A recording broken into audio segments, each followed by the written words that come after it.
Mesdames et messieurs, aujourd'hui nous allons découvrir avec l'apôtre Joshua Selman comment recevoir ou comment accéder au don de la vision. Et donc le thème du message c'est les yeux qui voient. Comment accéder au don de la vision. Mesdames et messieurs, chers téléspectateurs, bonjour à toutes et à tous et bienvenue sur ce message. Et bien ce sera la première partie. Et notre verset biblique aujourd'hui ce sera tiré du livre de Matthieu au chapitre 13, du verset 13 au verset 16. Lisons. Voici pourquoi je me sers de paraboles pour leur parler. C'est que bien qu'ils regardent, ils ne voient pas. Et bien qu'ils écoutent, ils n'entendent pas et ne comprennent pas.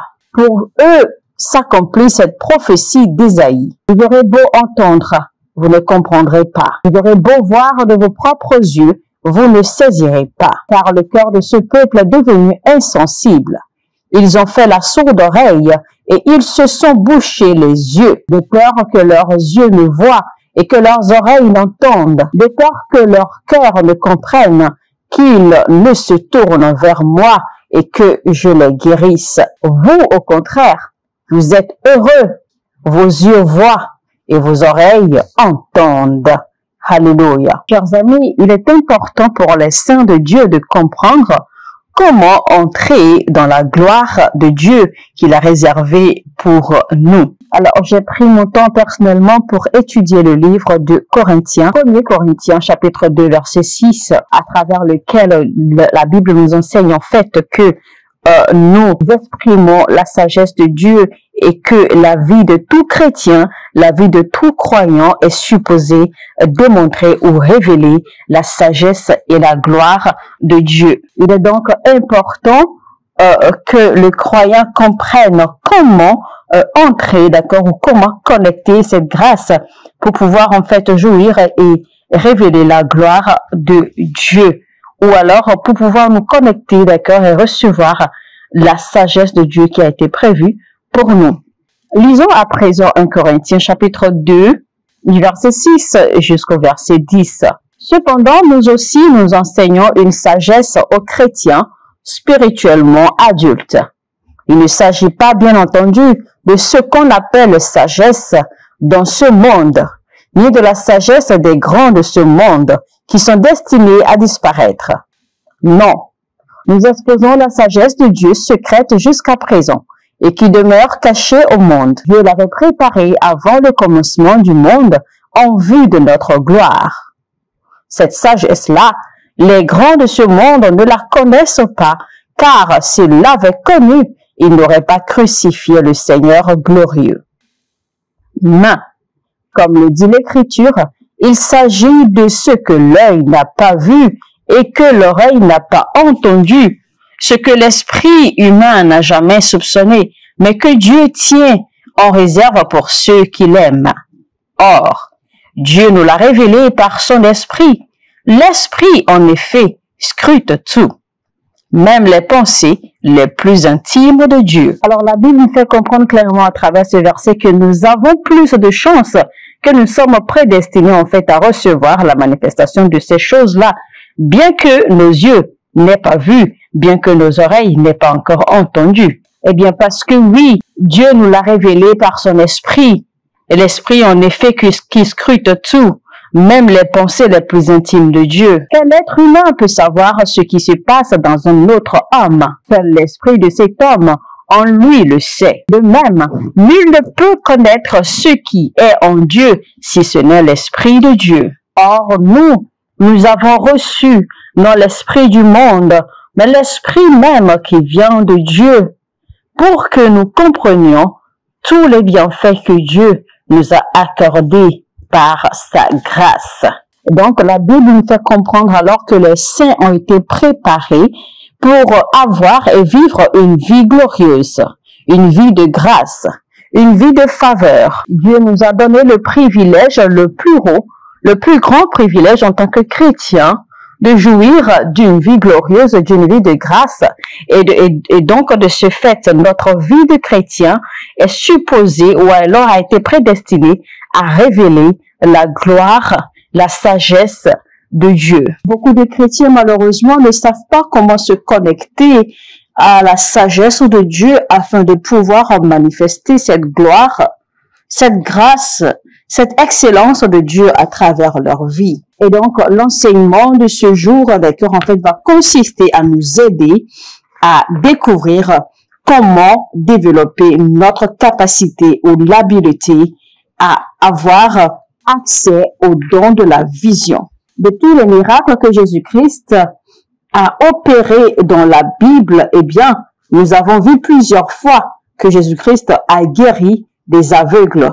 Il a fait recouvrer la vue à plusieurs. Et quand on analyse un peu tous les miracles qui se sont produits à travers Jésus-Christ, eh bien, on voit clairement dans certaines écritures qui nous disent clairement en fait que Jésus-Christ est arrivé dans telle cité ou dans telle ville ou dans tel peuple, d'accord? Et voici que Jésus-Christ soit a guéri tous les malades, soit encore certaines écritures nous disent que Jésus-Christ est arrivé dans telle cité ou ceci et qu'il a fait des miracles, qu'il en a guéri certains. Mais nulle part dans toute la Bible n'a été mentionné un seul cas d'aveuglement ou un seul cas de cécité que Jésus-Christ n'a pas guéri. Tous les cas de cécité qui se sont présentés dans le temps de Jésus-Christ ont été résolus. Jésus-Christ a redonné la vue à tous ceux qui étaient aveugles et qui sont aller vers lui. Et donc, il faut dire que c'était en réalité un message prophétique. Et ce message prophétique, en fait, est clair. Quand un homme n'a pas sa vue, eh bien, il est limité dans tous les aspects. Quand un homme n'a pas sa vision, il est limité dans la vie, il est limité dans son destin. Et donc, rapidement, à travers ce message, je vais vous apprendre, je vais vous enseigner comment un homme ou comment les chrétiens peuvent se connecter et tirer de la sagesse de Dieu pour réorienter leur vie, pour réorienter leur destin. Parce que le manque de vision ou la cécité ou l'aveuglement spirituel va vous maintenir au même endroit, va vous maintenir à un même niveau, à une position fixe de la vie et vous ne pourrez jamais avancer. Vous serez limité dans tous les aspects de la vie et vous pourriez même ne jamais avoir la possibilité ni la capacité d'activer votre destinée. Et donc, de ce part, vous ne pourrez jamais être une bénédiction autour de vous, dans votre vie, dans votre famille ou dans le monde, ou encore moins pour le royaume. Quand on parle ici, en fait, des dons de la vision, eh bien, c'est l'habilité ou la capacité de pouvoir détecter les pensées de Dieu pour pouvoir orienter et pouvoir organiser de façon parfaite votre vie et votre destin. Il est vrai qu'il est écrit dans Jérémie 29, verset 11, « Oui, car je connais les projets que j'ai conçus en votre faveur, déclare l'Éternel. Ce sont des projets de paix et non de malheur, afin de vous assurer un avenir plein d'espérance, un avenir glorieux. » Alors, il est vrai que Dieu a de bonnes intentions pour vous, mais il n'a pas défini de façon précise quelles sont en réalité ses intentions positives, quelles sont ces bonnes intentions qu'il a pour vous. Et donc, il est de votre devoir il revient de votre devoir de découvrir en réalité quelles sont ses intentions, quelles sont ces pensées que Dieu a pour vous à tel moment, à telle saison de votre vie, en sorte que vous puissiez en fait recevoir la grâce qu'il faut pour pouvoir marcher et vivre selon ses pensées, selon ses recommandations que Dieu a pour vous en telle ou telle saison de votre vie, histoire d'organiser parfaitement votre vie et votre destin. Parce que si vous ne connaissez pas les plans, les pensées ou les intentions de Dieu pour vous à un moment T ou à une saison T, eh bien, il vous sera difficile, et cela voudra simplement dire que vous êtes toujours aveugle spirituellement. Cela fait mal un peu de voir en fait que oui, beaucoup de chrétiens de façon authentique et sincère en fait suivent des plans qu'ils pensent sont des plans de Dieu pour leur vie. Ils vont tellement loin dans des projets, ils vont loin à faire des réalisations avec leur vie, ils vont loin à établir des projets, des plans pour leur vie et pour leur destin. Et c'est bien plus tard en fait qu'ils finissent par se rendre compte qu'en réalité, ils ne font que perdre du temps, ils ne font que perdre leur temps, tout ce temps, Pourquoi? Parce qu'en réalité, tout ce qu'ils étaient en train de faire jusque-là, les réalisations, les accomplissements, les bénédictions, les ceci et les cela, en réalité, ne répondaient en rien du tout au plan que Dieu a destiné pour eux originellement. Vous voyez par exemple Jean-Baptiste. Que Jean-Baptiste était encore dans la volonté parfaite de Dieu, eh bien, il avait toute la provision, tout ce dont il avait besoin en fait pour accomplir son destin. Et parce qu'il était sous la couverture de la volonté parfaite de Dieu, personne ne pouvait l'atteindre, personne ne pouvait l'avoir et personne ne pouvait le tuer. Alors parce que Jean-Baptiste était dans la volonté parfaite de Dieu, eh bien, il était protégé. Mais après qu'il ait annoncé Jésus-Christ à son ministère et que Jean-Baptiste n'avait plus quoi d'autre faire, eh bien, il a commencé à dévier de la volonté parfaite de Dieu. Alors, il était exposé, c'est alors qu'il est devenu une proie, c'est alors qu'il est mort comme il est mort. Sinon, comment expliquer que quelqu'un qui soit resté dans la volonté de Dieu, quelqu'un qui ait servi authentiquement et de façon sincère les plans de Dieu jusqu'à la fin puissent finir de cette façon? Comment expliquer que Jean-Baptiste puisse finir de la façon dont il a fini? C'est en réalité parce que il est sorti du plan originel de Dieu et donc il a perdu la couverture qu'il avait. Il a perdu cette immunité spirituelle qu'il avait. Et c'est la même chose qui se passe dans nos vies. C'est la même chose, c'est de la même façon que vous êtes exposé à toute attaque, vous êtes exposé, d'accord, à l'ennemi, vous êtes exposé à la vie quand vous êtes hors de la volonté parfaite de Dieu pour votre vie. Voilà pourquoi il est important d'avoir accès au don de la vision.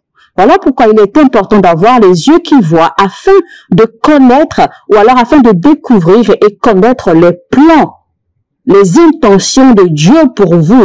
Aujourd'hui, maintenant, demain et après-demain, afin que vous puissiez travailler, d'accord, pour rester dans cette volonté parfaite pour ne pas vous perdre. De la même façon que vous devenez exposé quand vous êtes aveugle spirituellement. Le fait que vous ayez vu les plans de Dieu pour votre vie hier ne signifie pas que vous avez ou bien que vous voyez les mêmes plans pour aujourd'hui parce que Dieu a différents plans. Il a différentes intentions pour vous à chaque étape, à chaque moment de votre vie. Et donc, vous devez être également actualisé ou actualiser votre vision de la perception et des pensées de Dieu pour votre vie. Vous devez donc connaître ou recevoir la vision constante de Dieu pour vous dans le présent. Vous savez, il y a des gens qui arrivent à recevoir la volonté parfaite de Dieu, les plans parfaits de Dieu, les intentions parfaites de Dieu pour leur vie. Mais dans le courant de leur vie ou dans le courant de leurs activités quotidiennes, eh bien, ces gens deviennent aveugles spirituellement et à la suite alors s'établit la confusion. Ils sont alors départagés, ils se retrouvent confus, ils ne savent où aller, ils ne savent quoi faire. Et cette réalité se voit généralement dans la vie des ministres de Dieu, dans la vie des hommes d'affaires, dans la vie des hommes ou des femmes de famille. Et donc, vous voyez ces gens généralement qui commencent bien dans la vie. Ils commencent bien dans leur destin, selon les plans, selon la volonté de Dieu. Mais avec le temps, vous vous rendez compte en fait qu'ils commencent à dévier. Ils commencent à sortir de la volonté de Dieu. Ils commencent à sortir du plan de Dieu. Et en fin de compte, alors, ils se rendront compte eux-mêmes qu'en réalité, ils n'ont jamais été dans le réel plan, dans le plan originel de Dieu pour leur destin. Imaginez alors, par exemple, que je vous demande de fermer les yeux et de marcher, ou alors de fermer les yeux, de prendre votre voiture et de sortir et de vous rendre à un lieu particulier. Mais avec les yeux fermés, vous savez pertinemment qu'avec les yeux fermés, vous n'allez jamais arriver à destination, à moins que Dieu intervienne pour vous aider. Parce que oui, il est vrai que vos pieds sont libres, vos membres sont libres, vous avez la tête encore tranquille pour bien réfléchir, vous avez le cœur tranquille, vous avez tout tranquille. En fait, tout fonctionne parfaitement parfaitement bien avec vous. Mais vous n'allez jamais arriver à destination, vous n'allez même pas arriver à votre voiture parce que vous avez les yeux fermés. Vous avez donc toutes les possibilités, toutes les habiletés qu'il faut pour conduire votre voiture, pour rentrer chez vous, pour faire tout ce que vous voulez. Mais il vous manque la vue. Et ce seul élément qui vous manque peut tout bloquer.